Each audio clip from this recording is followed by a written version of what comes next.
Hey, hello everyone. Good morning, good evening uh, to everyone who's listening to this podcast right now. My name is Jigar Shah.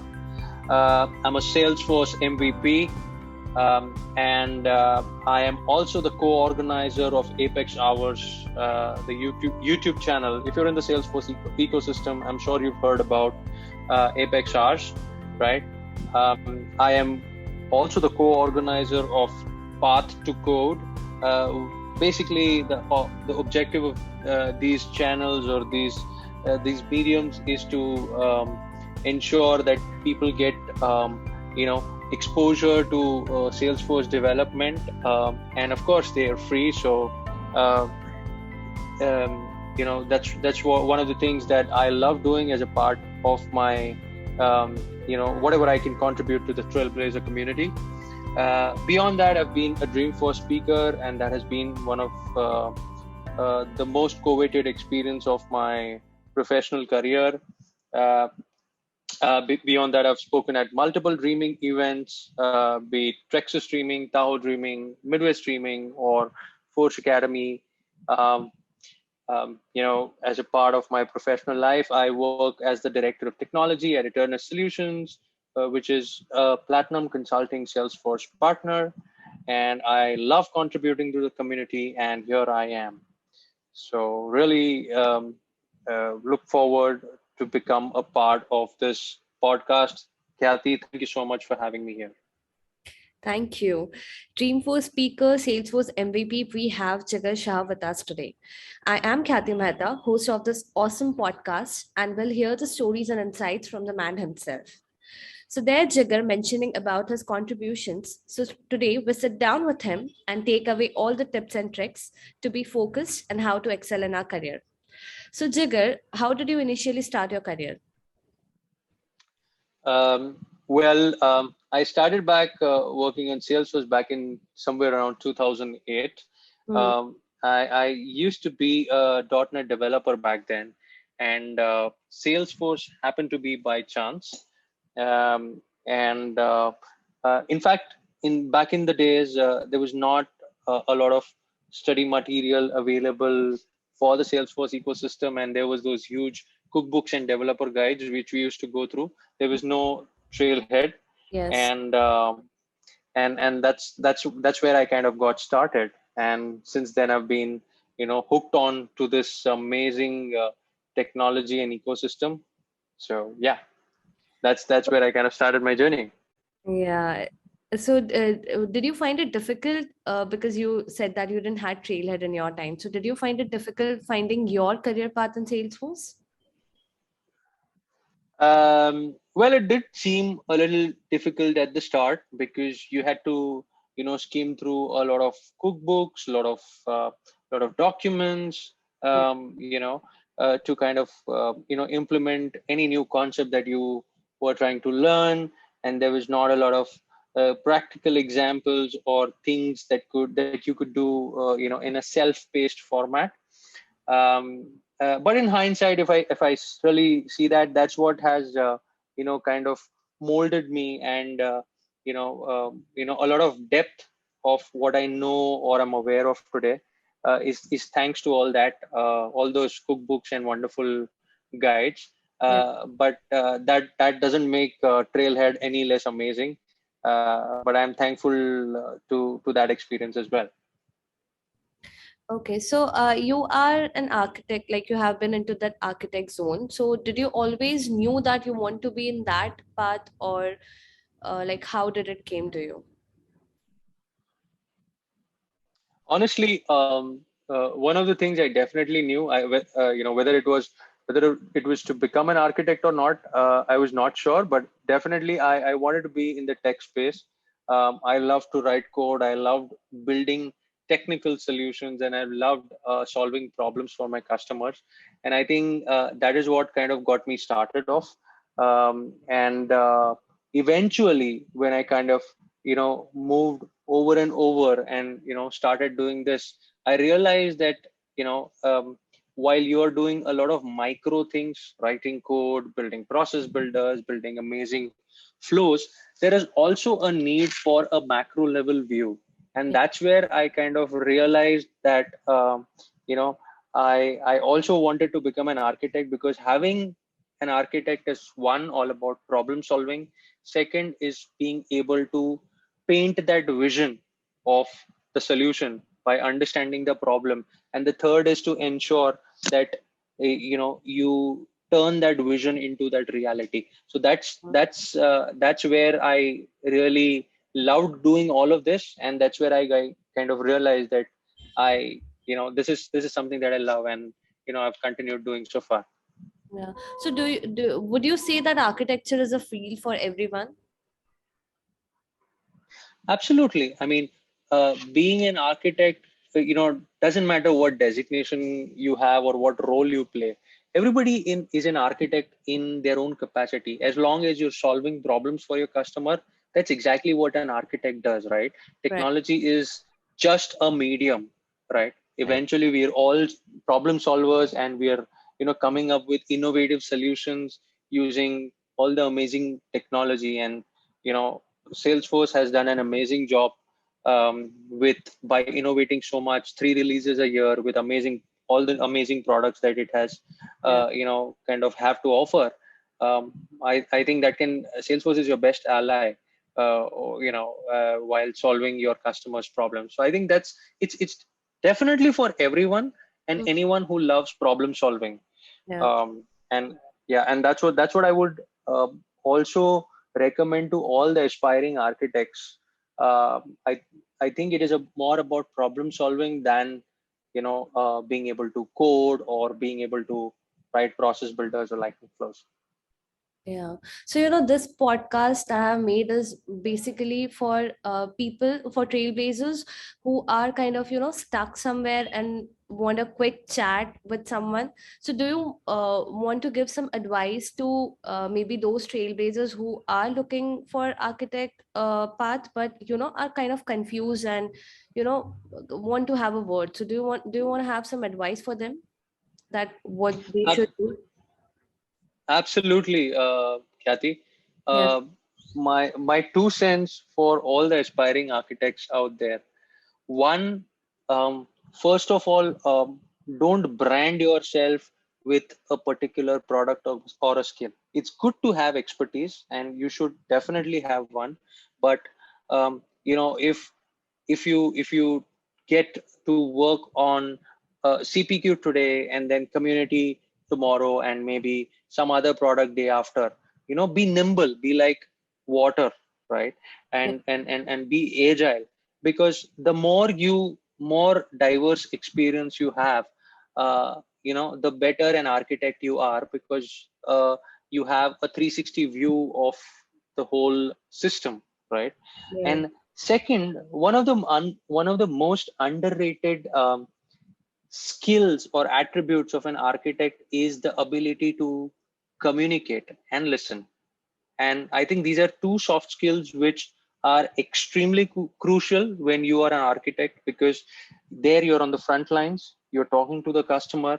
So you need to be really good at listening. And when I say listening, I am talking about being able to read or understand between the lines, try to understand what the customer is trying to say, and Right. being able to respond effectively, which of course is possible through communication and effective communication. So I think these are just some of the skills. While tech competence is one area, business acumen, being able to articulate, listen to the customer, empathize with him, articulate your thoughts, and communicate effectively. I think these are the crucial skills to become an architect. So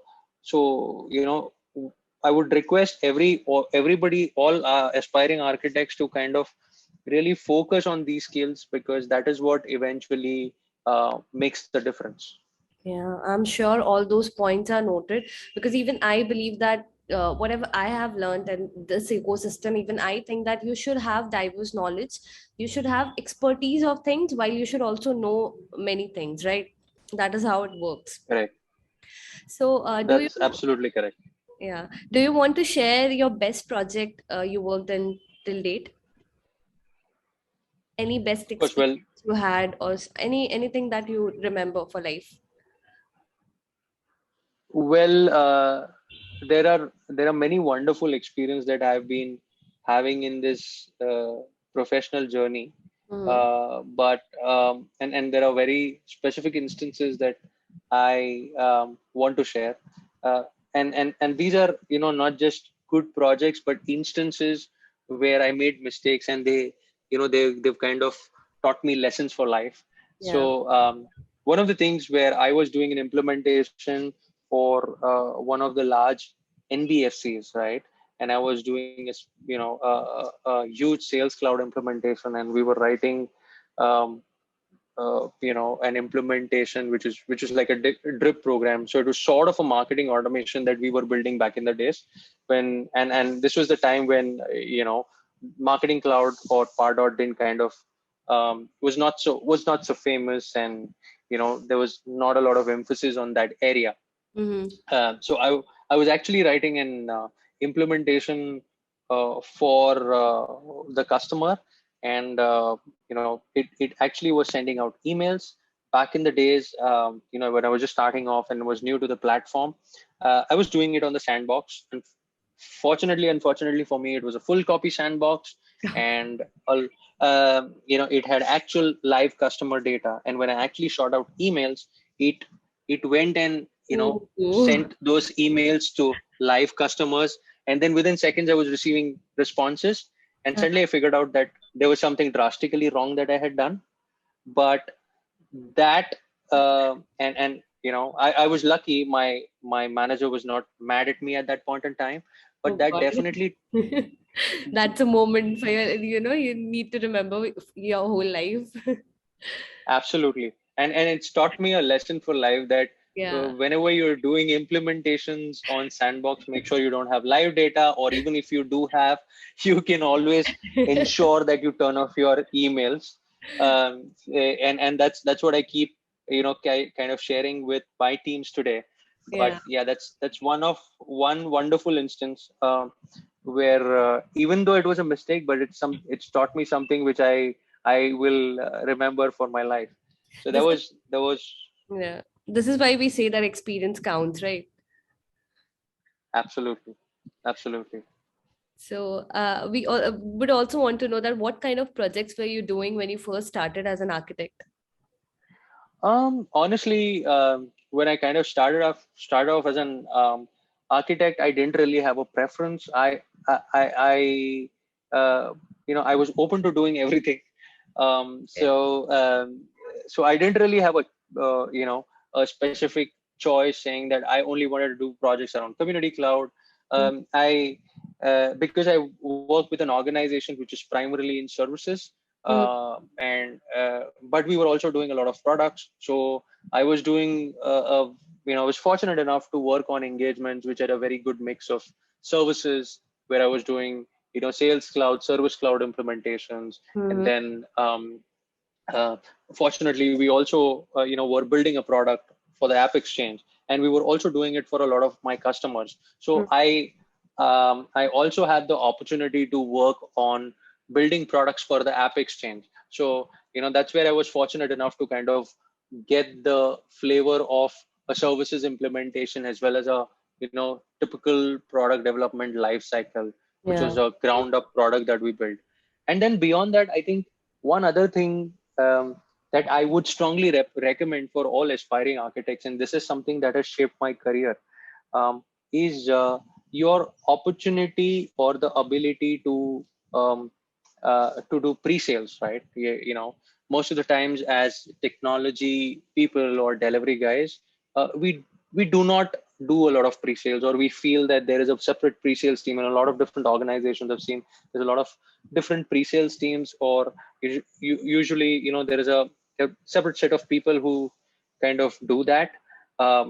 Things like RFPs and proposals, and it's always kind of perceived that, hey, this is something beyond or is not a part of my role. Especially most of the people think of that way, um, especially where they are not a part of pre-sales primarily. um, I think doing pre-sales gives you a real world first hand experience of the problems that customers face. how they actually articulate it, and how a response in terms of how do you articulate and communicate your solution. I think if you have the opportunity to contribute to pre-sales in your organizations, I would strongly recommend doing that, because that is what helps you go a long way in terms of building the skills that I talked about required for being an architect, right? And elevating your professional career. Right, very well said. So, you have been into this ecosystem for quite long now. So, do you feel any change in today's work life than the one you started your career in? Absolutely. I think the last 2 years have changed everybody's work life, Yes, um, and I think I'm so glad that I'm and I also feel lucky that I am a part of an ecosystem like Salesforce, where it has kind of given a lot of people the luxury of being able to work from remote locations and still having their work unhampered, their jobs unhampered. So I think that's one of the biggest differences that I see.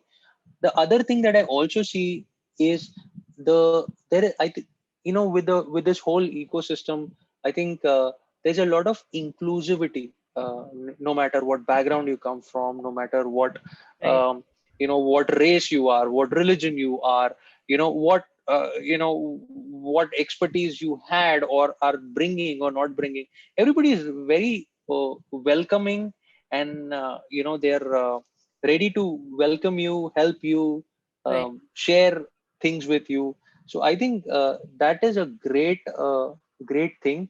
And generally, I see a lot of diversity in the workforce, be it be India or be it be globally. And I think that's a um, great addition or a great change. So like we say, change for good. So I think that's what it is. Yes. So, you also have been a speaker at Dreamforce. Do you want to Mhm. share your experience? How was it? I think Ah, that time it was offline. I mean, offline, right? In person. yes, I was fortunate enough to be a part of Dreamforce 2019, where I got my opportunity as a Dreamforce speaker. And by the way, I had my top. I did try a couple of times before, and I was not selected, and I used to be disheartened every time. Okay. But like they say, when you don't get selected, or when you don't, things don't go your way, the best thing is to kind of keep trying, and Hmm. that's what I did. Uh, of course, it's a great experience to be at Dreamforce and talking to an amazing set of people. But I think it's more about that experience really taught me how to kind of put forward your thought, or when you really go out and try to put together a talk, whether be it a tech talk, or be it be something that is non-technical. How do you articulate that and present it so that people who don't know you, or not have not heard about you, or are interested in kind of hearing more about that topic. So I think that was one of the learnings that I really had. I was again, I had the fortune of interacting with Kevin Poorman, who's an amazing developer relations, who's a part of the Salesforce developer relations team, and he's a great mentor. So he mentored me well, and I think the experience was just surreal. Not to mention, of course, I'm very thankful to my organization, Eternas Solutions, where they were very, very supportive of me participating in all these Right. events, where in spite of the workload, and we all have timelines and deliveries, but I think there was a lot of support from their side, where because of which I could manage all of this. So, but I think it definitely is and has been one of the greatest experiences of my professional career. Speaking at Dreamforce, it was just amazing. So you also mentioned that you had tried a few times for being a speaker in Dreamforce. So do you want to throw any lights on how one can try if they, any of our trailblazers listening to this podcast wants to be a Dreamforce speaker? So how can they try it? Is there a form That's or a is there a way, you know? um, I can definitely give some I can definitely share some pointers out of my learnings here. Yeah. First and foremost, uh, when you really want to get your topic selected in Dreamforce, one of the first things you got to make sure is take time to really articulate the topic well. If you really have a great abstract, and when I say great, it is not about the vocabulary that you're using to articulate your abstract, but it is more about uh, what is the clarity of thought that the abstract portrays. If someone can easily understand what is the topic going to be about and what is the takeaway from that abstract just by reading that abstract, that's where you've kind of made your mark. Second thing, have a great title which is simplistic and easy to understand. Just by listening to the title, if people if it can make people curious or make get people interested, that's another win that you have. Third thing is being able to understand the selection process. If you really have to become a Dreamforce speaker, all the submissions, right? There are basically three different tracks. There's an admin track, there is a developer track, there is an architect track, right? So one, be clear in terms of which topic fits in what track. And there's a lot of content that Salesforce provides or enables or empowers all the people submitting their abstracts. So I think it's good to go through that and really have that seep in. And like I said, keep keep don't compromise on the quality. It is not about you submitting 20 or making 10 or 5 submissions and there is a higher probability. It is about the quality. There are people on the other side who actually read your abstracts and ensure that it is making sense to them, and then that's how you kind of get voted, and that's how you get chosen. So um, so I think some of these things, if you practice, definitely there is a lot of probability of your topic getting chosen at Dreamforce. Thank you for those wonderful pointers. I'm sure all those are, pointed out. So apart from this, you have also received the title of Salesforce MVP. Congratulations on that. So how does it feel? Does it come with, any responsibilities, or does it just give you a broader platform? First of all, thank you. And yes, when it's definitely exciting. Yeah. It's also overwhelming with all the love and the goodwill, good wishes that you receive from the community and people across the world.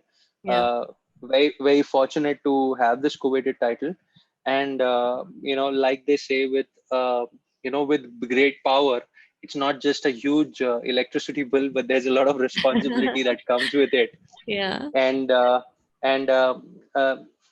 think people who are contributing to the community are already MVPs. I mean, MVP is not a destination. Yeah. MVP is something that happens when you're already in the journey of giving. So just everybody aspires to become. It's very everybody feels very happy becoming an MVP, and Yeah. but I think it's not, that's not the objective. I think it's MVP is more of a tag that you get, but anybody and everybody who's contributing to the Salesforce community, people like you who are doing their bit for the community, for the people out there, and trying to make sure they can share their knowledge, their learning in some form or the other. It doesn't matter if it's a blog, if it's a podcast, if it's a YouTube channel.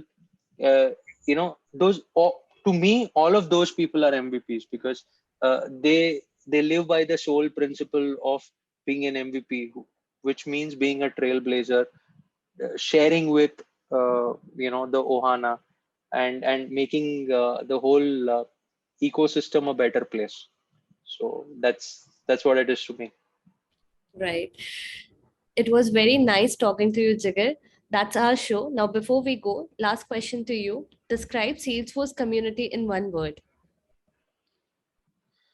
Phenomenal. That is the word that I would choose for the Trailblazer community. Yeah. Again, thanks to Jigar for the great tips and information. I thank you all for listening. See you all at the next podcast.